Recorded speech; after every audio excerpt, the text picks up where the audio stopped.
Good evening, it's Romany Rye back again.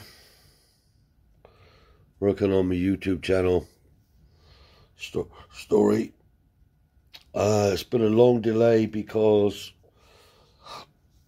I'm not that clued up and on doing editing videos.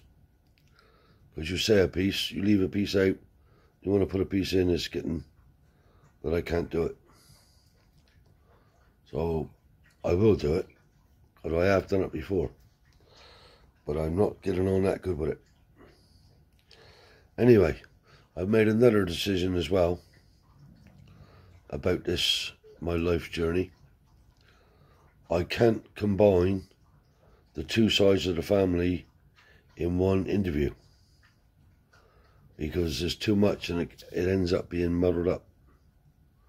So I'm going to have to do the Richards' side of the family, and I'll do the Ware side of the family separately. And we'll see where we go from there, because we just can't do it. So I think for this next part, I'll just start off with the Richards' side of the family. Now, my mother obviously was a Richards, and her father was Fred Richards. Her mother was Louis Richards. Now, they were gypsy people, and they come. I think they were fishermen originally, according to Uncle Fred. I will be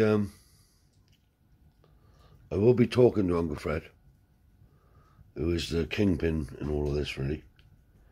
He's the eldest boy left. And hopefully he's going to put a lot of things right for me. I am asking yet, but I'm hoping he's going to do it. So the Richards side of the family, Fred Richards, which was my grandfather. Now, he died 2 years before I was born. So I didn't personally know him. But I've talked to men that did know him very well from Redruth. He was a very well-known character in Redruth. And they've told me some interesting tales. But a tale that I'm waiting for Uncle Fred to confirm. But Michael Wills told me this as a story of a man, because my grandfather was known to be one hell of a fighting man. Not being looking for trouble, but could handle himself if it come about. Anyway, he used to work at Crofty Mine, and he was pally with this other much smaller chavvy, much like, you know. Anyway, this Italian fella kept picking on this chap and chewing his bit of lunchbox. He's a bit of scran, like. So this particular day, my grandfather had enough. So the old Italian fella started on this mush. So my grandfather put his hand on his shoulder like that. He said, "Why don't you leave me alone?" he said, "and you won't be taking these lunchbox anymore, these bit of dinner." The Italian fellow went for my grandfather. My grandfather sidestepped him, cracked, one it eaten, broke his jaw, and messed his head up a bit. Anyway, my grandfather was called into the office, and he didn't lose his job because the other fellas stood up and said what was going on. So he loved the drink, he loved the sing-song, and he loved the tap dance, my grandfather, Fred Richards. Lost his life in a truck going down over Rough Street Hill, hit the wall, and as far as I know, the steering wheel went through his chest. My granny's jaw was wired up in several places. But I got to speak to Uncle Fred to confirm the part about the crash. So Uncle Joey, that's the eldest son, my mother's brother, he told me an interesting tale that my grandfather used to pay the chavvies coming out of the school a sixpence to go and fight Uncle Joey. He said, Mush, he said, some days, he said, I had to fight 3 of them. But it was no good to not fight. He said, my father was up in the edge, up in the road, looking down. Make sure I did fight. I had no choice. So that was another interesting tale that Uncle Joey told me. I think my grandfather as well used to split wood from me other grandfather over at the yard. I think he did. Again, I'll speak to Uncle Freddie about that. But my earliest memories of my mother's family was still down at Rough Street, only halfway up the hill on the left-hand side. There was a pull in there, and they pulled in there. I think Uncle Freddie was there as well. I think Uncle Freddie went away roofing and used to come back, Uncle Freddie and Aunt Sissy and his family.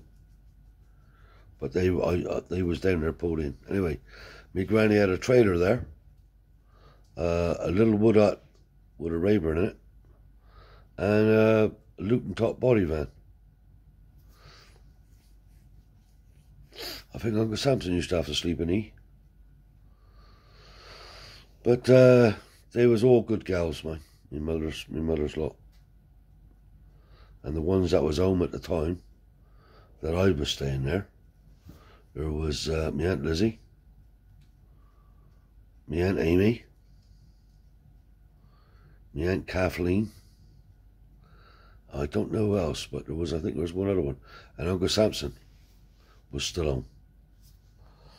So I think the rest was married and gone.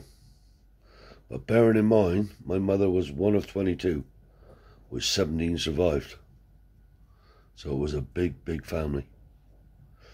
And according to Aunt Nellie, my mother was the only one who could back cheek and back. She was the oldest gal. But she used to take his shoes and socks off and bathe his feet, according to Aunt Nellie.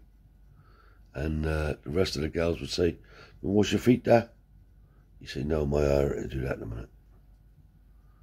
But she could back cheek a bit, but the rest couldn't.